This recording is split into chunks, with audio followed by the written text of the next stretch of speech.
Hello and welcome again. Today we will talk about ARDX ticker name for Ardelyx Incorporated. And of course here we can see a very nasty red line and finishing in 528. The question is what's next and what's going on? Well, first of all, it's a clear decline of growth that we observe here.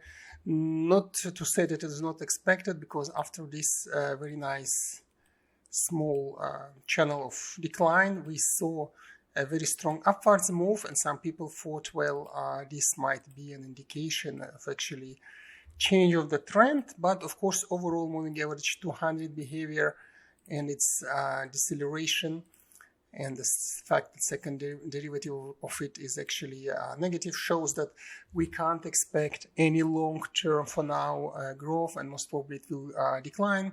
And that's exactly what happened. So what's next? Most probably we are going to form here a continuation of the decline, and we are going to form a new descending channel.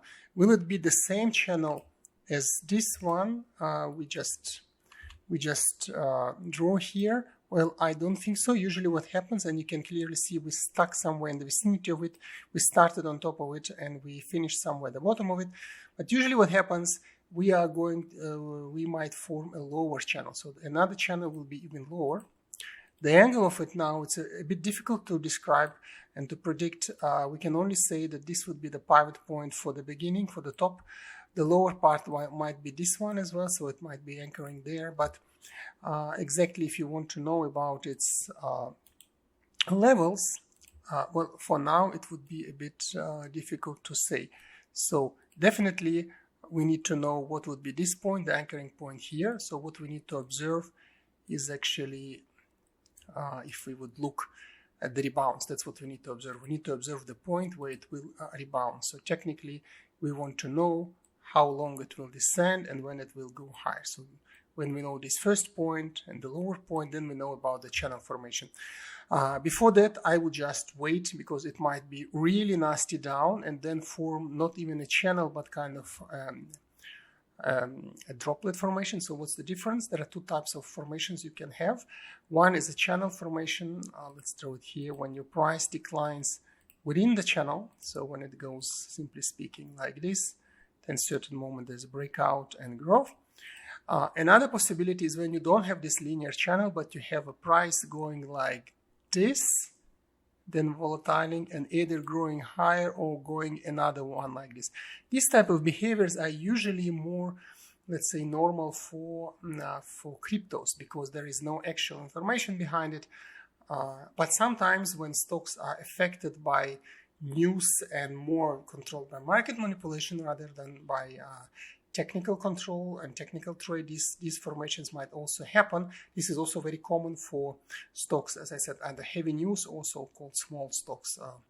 Let's see if we can find here an example. Yes, actually it's here, this example. Also, as I said, controlled by news. You see like drop formation and rebounds and another drop.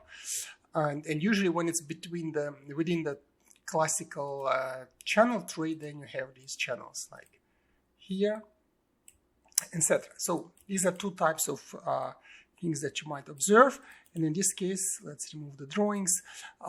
We need to actually, let's say, we need to see what the new channel would be, or if it would be this droplet formation. So I would wait, but once when we know it, why I'm still discussing is because usually these type of behaviors, they tend for strong upside. So once we see the strong upside, it might be very interesting. Still, on the next training sessions, because of this formation of stochastic RSI, it might be a little bit greenish, even bounce back, try to bounce back towards moving average 200, but then it still inevitably declines. So I would wait. We will come back to this later. So it might be even showing some immediate return of the trend as it was here. So it might be a false breakout, but I don't really think it's something like this. It's most probably something stronger and longer, because we had here already two very long periods of descent. Most probably it will go back and make a third one here.